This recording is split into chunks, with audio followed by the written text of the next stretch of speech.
We've got our mini bong viewers. It's Charlie. I'm back again with another Transformers review, and today's review is going to be on Studio Series Wreck-Gar.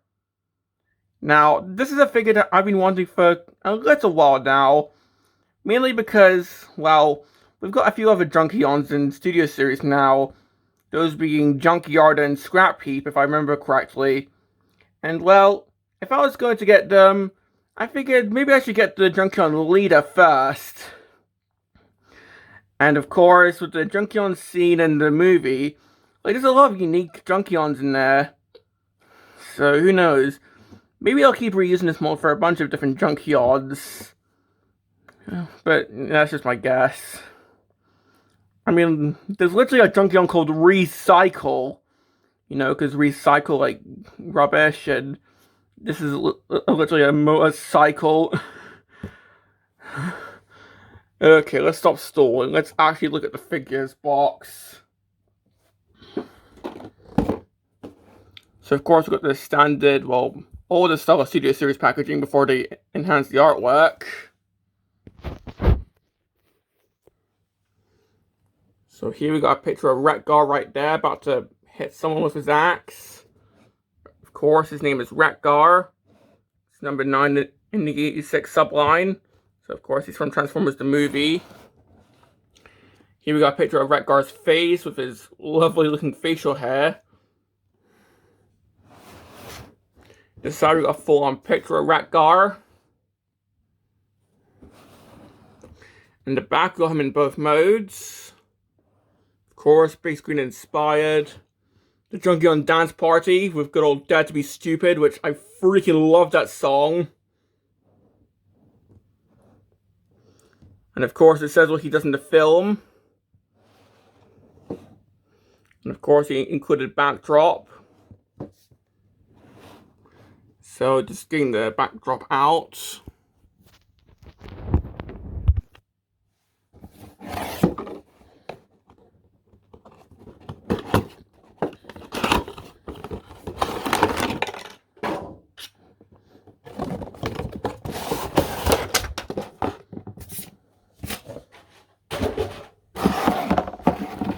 And, of course, it's the Planet of Junk,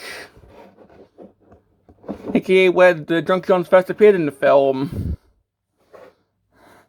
So I guess if you want to put, like, Springer here as well, then you could.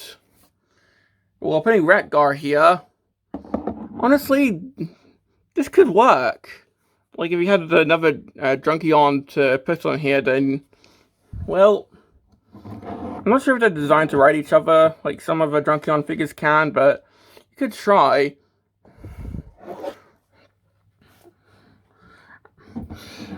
I think I'll try that when I get either Scrap Heap or a Junkyard.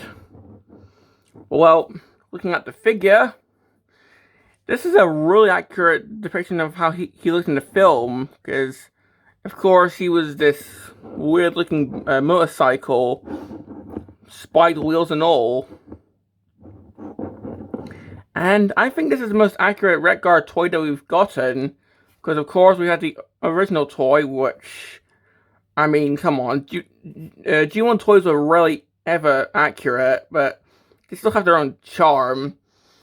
But then we had, like, what, TF 2010 Wreck-Gar, or I think that was revealed as Shield, which that was a more a realistic dirt bike, which that was cool, but of course that wasn't a movie accurate, but still a cool looking take on him. Then there was Combiner Wars, which, I mean, that's a Legends class, so. But then there was Power of the Primes, which, I mean, that was just a Combiner limb. And in fact, that was just a Groove retool. So, yeah. So, yeah, I think this is the most accurate Wreck-Gar toy that we've gotten. Officially. I'm not going to count third party, but officially, this is the most accurate Wreck-Gar toy that we've gotten. So, yeah. So, if we just look at the details here. Well, the front, of course, we got the, I guess, front section, I even Of course, I'm not a motorcycle nerd, so I'm not sure what you'd call that. Like the windshield. I guess like a front light section as well. Of course, this guy doesn't have that, but of course you can sort of see the head peeking through, which is kind of funny. Because, of course, in the film, then like this mask shifts into the head when he transforms, which is hilarious. I freaking love that. But of course, we got the front wheel with the spikes, and this does roll pretty well. However, well, if I just try and roll him, because of the spikes and the spikes are painted, yeah, he doesn't really roll that well. If anything, it's more going to scratch the paint. So, yeah. The wheels don't really roll that well, unfortunately. But continuing the details, got these spikes on the side, which thankfully do, yeah, they do flex a little bit, so you can't really poke your eye out. But these are for robot mode, so you can plug a wheel into them. Of course, we've got these little front gunner sections, which are on ball joints. And of course, these form as nipples in robot mode.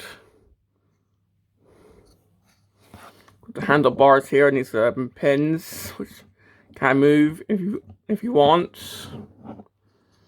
We've got this flame detailing, which is pretty cool looking. Got, I guess, the seat section here. Like, there is a little bit there, which maybe another Junction could clip into, but it's meant to clip into there for the robot mode. It's not really a kickstand either. Like, he just rests under the spikes, as you can see. But got these little bag sections here. These are actually the robot's side skirts, which is that's actually pretty genius reusing there. But we've got a port there if you want to plug in a gun. Because this guy doesn't really come with a gun. Oh, got the back here. Got the stand ports if you want to have him like jump up or something. And underneath, some more ports right there. Visible hands. And that's pretty much it for the bike mode. Overall, I really like this bike mode.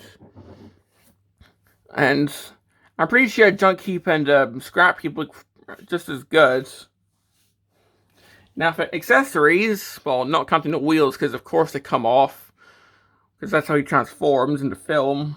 Like, he uses the wheels as shields. He also comes with this pinwheel. Like, it's literally a pinwheel. But this is meant to be his axe.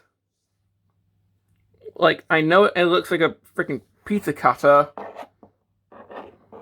But, yeah, it's meant to be his axe. Like, the box art shows it.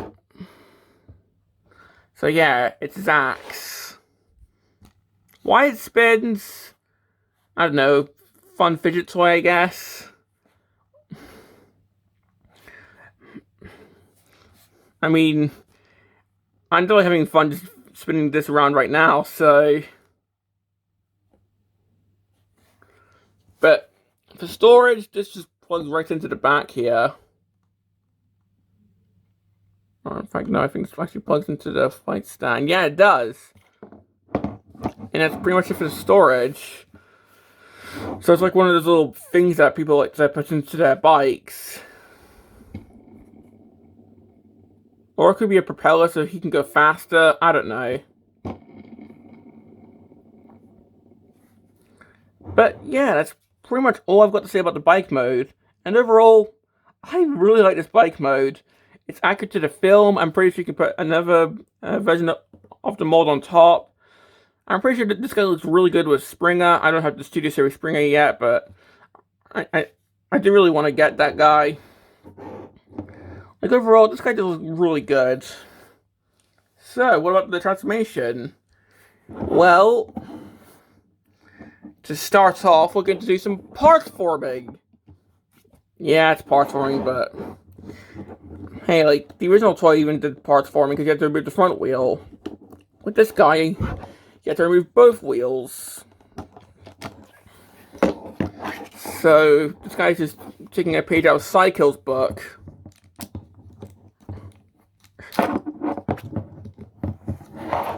So yeah, after doing a cycle on him, just set the wheels to the side here. Just going to raise the camera. Hopefully my stand doesn't break. There we go. And we can get started. So to begin, I'm just going to unpeg the legs, or unpeg the feet from the shoulders here. So they do peg in right there.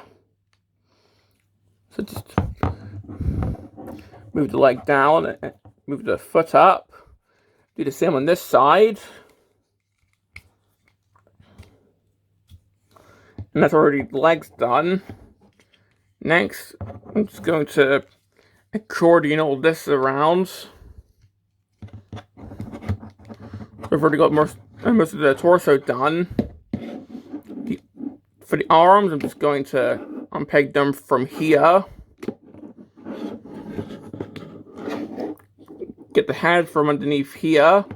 You can sort of see how it's meant to be this, but shrunken down, and well, the head is meant to be the windshield of the motorcycle, just mass shifted. So of course it's technically a faux piece. We'll take that from the windshield, like so.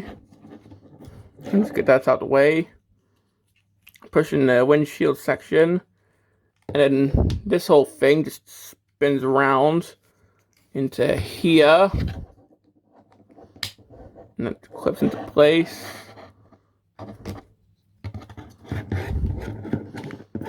Get the chest plugged in. There's little tabs and, well, it's not really the shoulders, but it's the end bits of the shoulders that plug into the chest.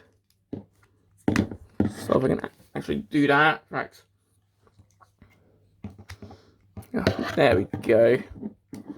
And then just try and get these plugged in. Yeah, there we go. I did not even need to pause there.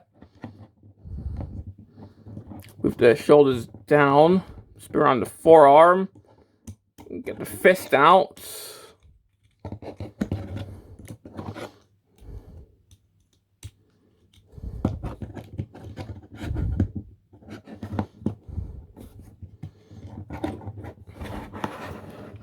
And here we have Wreck-Gar in robot mode. And yeah, that's quite a fun transformation. Like, the way that some things just spin around and move, I quite like that. And with the, I guess, nipple guns, you can just orientate them however you want, because they're on ball joints. But yeah, for the robot mode, again, that's Wreck-Gar. Like, I can just hear him saying something like, I'm just trying to remember, like, his quotes, like, TV! We watch TV! But just having a 360 of him. Like, there's not even that much kibble, like, if anything, like, the only bit of kibble I can even think of is maybe the handlebars. But yeah, this guy's pretty clean overall. I'm looking at the face. Again, you can sort of see what I mean, like, the windshield of the actual windshield is folded up in here, but we can see that we got a faux windshield, and that's meant to be the heads, because that's what the G1 toy did. In fact, something I forgot to mention is this guy had gauges in motorcycle mode as well, which is pretty cool. Looking at the head, again, we can see his facial hair, which again looks amazing. So yeah, and well, giving this guy his accessories. So of course we've got the axe here, or the I guess the little windmill section. And for the wheels, well, you can plug this in 4 ways, but the way that I like to plug this in is the front wheel plugs in as a shield,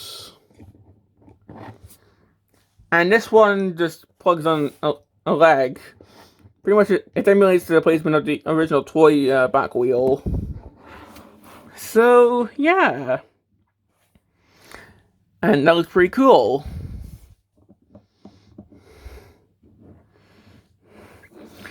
Like, yeah, there's no guns.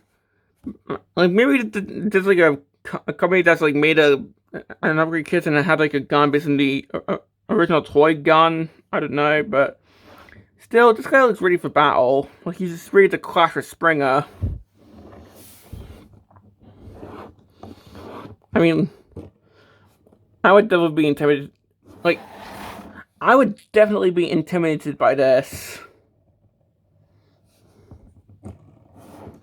Cause like he can even move his wrist down. So like if you have a sword and he can hold it. Like, so yeah.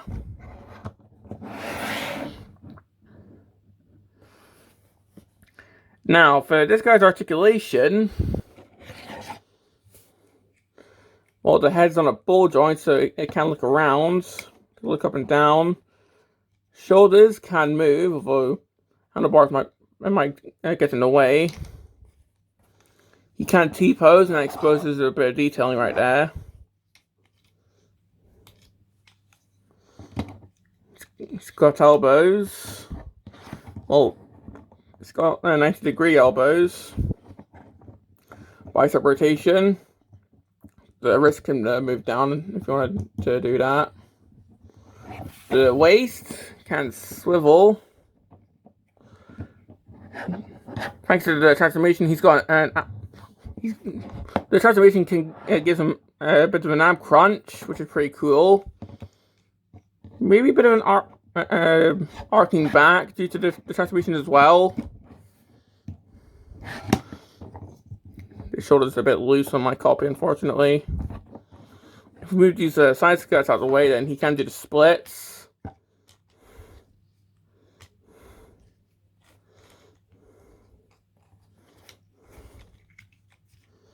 You can kick forward that far, kick back that far. It's got knees, swivel there, and a pivot there. And the foot can sort of move. So, yeah. And I guess if you want, then these can move as well. Or if you don't like them, they can come off because they're on ball joints.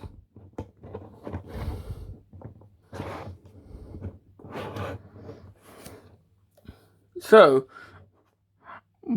overall, I think that this is a pretty fun figure. And putting him on the backdrop, I think he looks pretty good on it.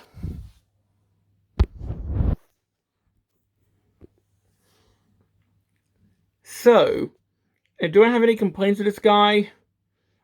Well, I mean, as you saw, like, this shoulder's a bit loose, it seems, on my copy. Like, again, this is just my copy. Yours might be perfectly fine, but yeah, that does kind of suck, this being a bit loose.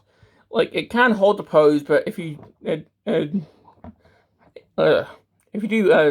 move him, then this can float back down. But like, for actual complaints, I find the transformation can be a bit fiddly going back into bike mode. Like, going into the robot mode, it's actually quite fun, but going back into bike mode, like, the way that the torso has to unfold is it's not really clear. And of course, like, Hasbro's instructions are not really that good, as we all know. Plus, the wheels don't really roll that well in the bike mode either. Like, they roll fine by themselves, but it's on a surface. Like, if it's on a hard surface like this table here, yeah, they're not going anywhere. You're more likely to scratch the paint. If it's on a soft surface like a bed or a bit of cloth, then yeah, they're going to roll just fine. But if it's on a table, they're not going to roll at all. And I think it's just because of the spikes. So yeah, that's a bit crappy. Also, I know that it does have to be accurate, but the fact that the wheels can come off means that there's going to be copies that are on the secondary market right now that are probably missing the wheels. Like, you ever see like a cycle on the secondary market, like eBay, for example, and he's missing his wheels? So, yeah. But still, this is a really good figure, so I recommend them if you don't have them? Absolutely. Like, come on, it's Wreck-Gar. Like, this is a really funny character in the film. He's a funny character overall. Like, come on. Plus, seeing how they seem to keep using this mold for Junkions, I think that getting the Junkion later is pretty necessary if you want to start collecting the Junkions. So, yeah. Plus, come on. As I said, this is a pretty funny character, and honestly, maybe they could reissue this guy. I don't know. But, well, this has been my review of Studio Series 86 Wreck-Gar, and this is Charlie Young, signing off.